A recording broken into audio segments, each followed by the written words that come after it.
Hello everyone and welcome back to another Babbling Irons video. And shock, it's another day of, well, West Ham really, just to kind of define it by that these days. But yeah, reports are kind of coming out. Obviously we knew there was tension between David Moyes and Tim Steidten and David Sullivan and everything right now with the transfer committee, as it is said. But there are now reports from the Daily Mail that Moyes' position at West Ham is under serious threat, with tensions rising over the lack of transfers. Whether this means Moyes is going to walk himself, whether this means David Sullivan's going to bite the bullet and sack him before the season even starts, we don't know. We don't know if this is even confirmed, so take it with a pinch of salt for now. But yeah, it's being reported that Moyes' position is now under threat, and the bookies have caught onto that, and he's been cut right down to be sacked and to be the next manager to leave in the Prem. So it's an interesting time because, I mean, it's just been a mess the past how long since we won the Conference League, really, isn't it? I mean, it feels like an eternity. We're now 1 week away from the season starting, Sloth. How do you feel about this now coming out about David Moyes' position? Now, you know, it could be whether he's sacked or leaving. He could not even be our manager for the start of the season after all of this. I mean, look, first of all, I kind of want to say that I think all of us, we've all had our criticisms of Moyes over this last season. You know, 20 defeats is unacceptable by anyone's standard last season. However, the European win was incredible. And I think we all wanted that to be the turning point for the club, a real change for us in terms of how we do things, the footing as a whole, not having to worry about potentially being at the wrong end of the table, and going forward, a change in how we do business. You know, we can attract players in with it. And it has just been a complete and utter mess so far. What worries me is that there seemed to be a complete and utter lack of forward planning, you know, even just from a base of things. And I know people keep falling back on this idea of like, well, we couldn't set any deals up until we had the Rice money for certain. It's like, that's not how football works. No. And even if we didn't have, say we planned for 80 million we planned for 105 million and we got 80 million ultimately from Rice. Well, you can still budget that in. Like, it's not a massive difference in terms of football. I know it is in the real world, but football isn't the real world. So it's very much its own plane of existence.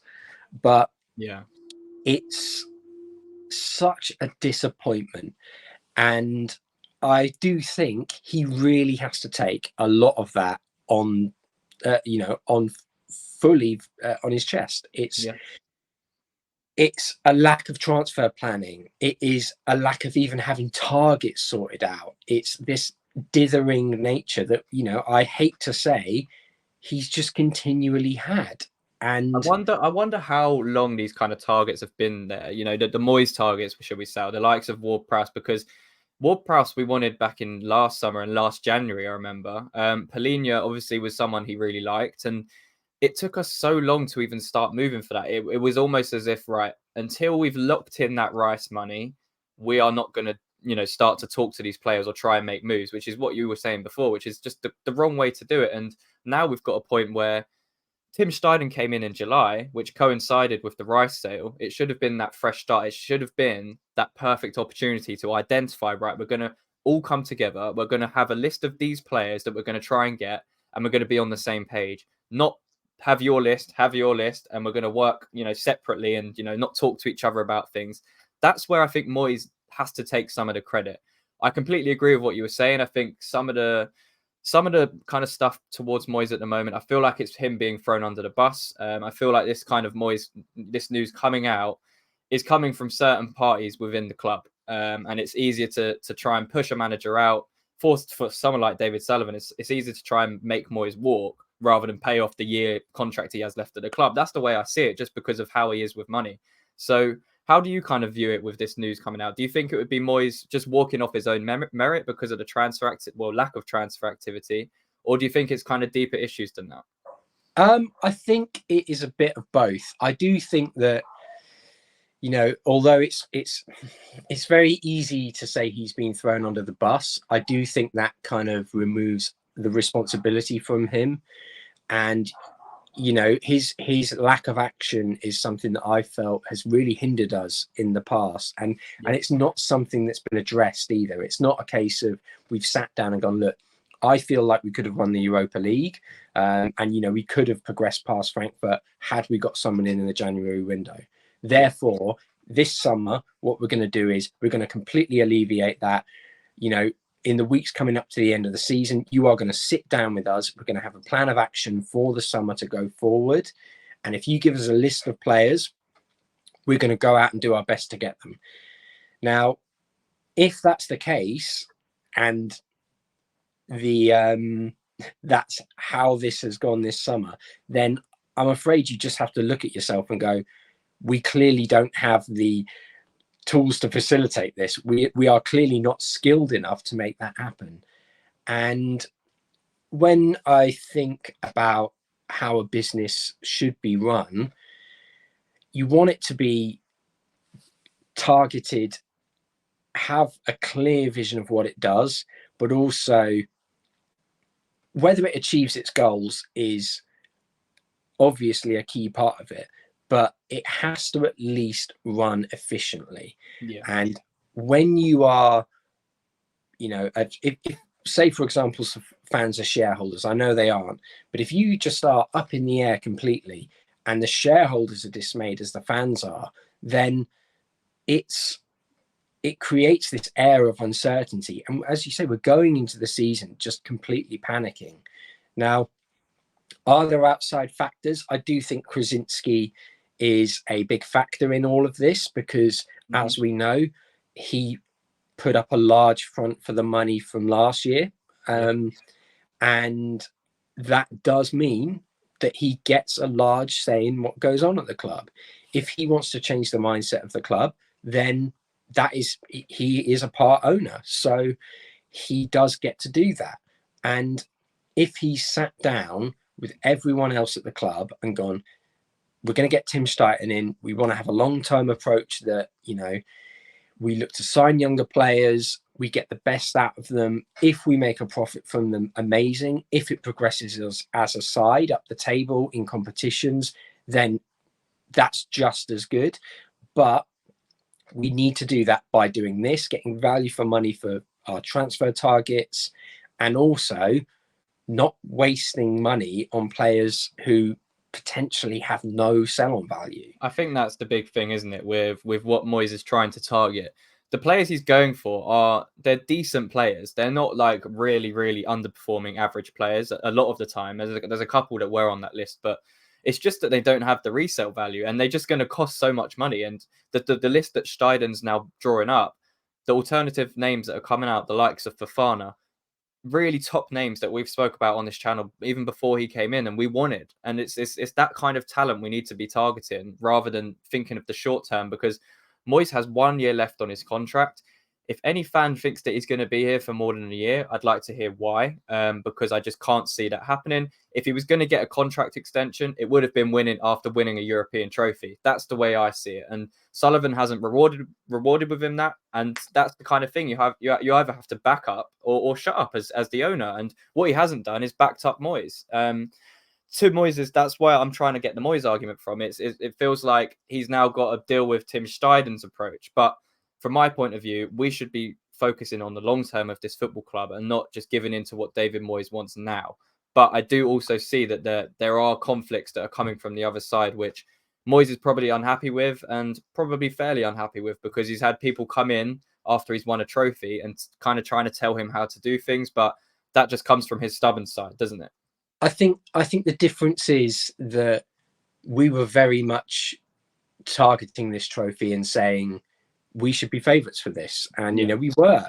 So if he had achieved a top 8 finish and won the Conference League, I would be saying, you know what, fair enough, give him the transfers that he wants. You've got the club on a good footing going forward, and you've had the players performing across the season, not just in one cup.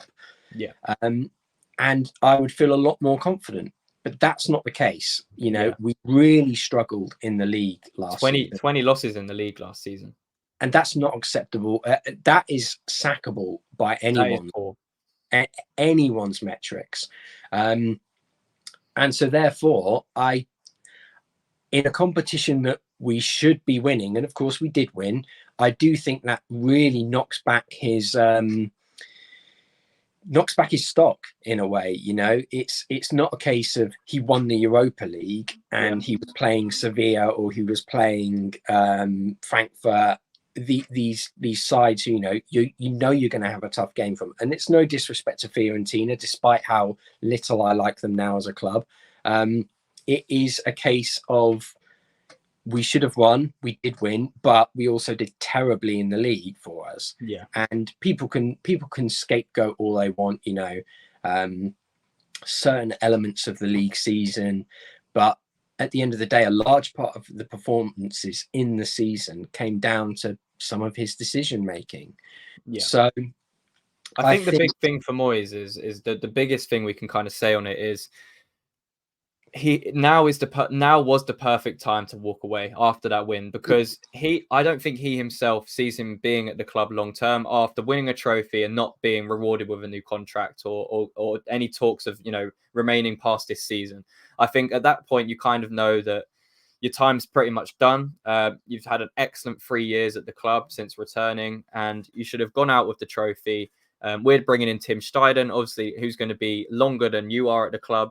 And that's just the way I see it. I think the club feel the same way. They just don't want to pay off David Moyes' contract, and they don't want to try and buy a new manager that would cost them money, because they've never, ever done that as owners throughout their time at West Ham. So for me, the rumours now coming out that Moyes might walk or Moyes might get sacked, we don't know which it would be. It's more the first one, I think. I think Moyes would be more likely to walk away. But could you see him walking away right now, Sloth? Could you see that actually happening? No, I think if you'd asked me this after the European final and the win, I would have said yes, because he would have walked straight into that Celtic job. Yeah. But you know, now they've got Rodgers, who I think he's a rubbish manager in my opinion. Like he will coast by in Scotland, because He'll be fine. Yeah, he'll do one of two things. He'll either win the league and do all right in Europe, or he will come second and progress further in Europe than he is expected.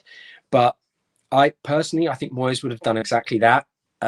He probably would have done a little bit better in Europe, because he would have sat back, soaked up the pressure, and at somewhere like Celtic, especially in the home ground, you know, that would have been an absolute cauldron for him. Yeah. So I think had it been at the end of the season, I could have seen them saying, look, Celtic are going to want they're going to want a new manager soon. You have done everything for us in terms of delivering us a trophy. Your stock's at its highest right now. You'll walk straight into that job. And we know it's his dream job. So, you know, I think that would have been ideal. However, now, where does he go? You know, in my opinion, he's not going to get a top job anywhere. No. He's not going to get a top 10 job anywhere. It's going to be a case of, if he leaves, he will probably get the first manager sacked. So it'll probably be somewhere like Luton, or, you know, whoever. Sheffield United would be I mean, that's the big thing, isn't it? Really, that's how I see it going into the season. I don't see Moyes lasting the season as it stands, with how we just haven't signed anyone, we haven't improved, we've lost our main player, and the targets we're going for Moyes are just not good enough, in my opinion, for what we need to do. So for me, I don't even think he lasts a year, even though he's got a year left on his contract. And then you're left with potentially players that Moyes has signed for the short term that didn't work out. And then it's left with us to clean up the mess, and Steidten to clean up the mess. And then we have to find a new manager, and it just becomes a very dangerous situation. So I think it'll be interesting to see what happens over the next week. I feel like I've said that statement about 5,000 times this summer, but we are now running out of time. We're about a week away from the season starting. We got one more friendly coming up tomorrow, or Sunday, sorry, against Bayer Leverkusen. So it'll be interesting to see how he kind of lines up and, you know, what happens there. But yeah, let us know what you guys think in the comments about the whole David Moyes situation. Do you think he will walk away, or do you think that David Sullivan might do something that we all don't really expect, and that is to sack him before the season even starts? Who knows? We'll find out soon. Let us know in the comments your thoughts. Leave a like on the video. Subscribe to the channel as always. And Sloth, one thing for us left to say. Come on, you irons.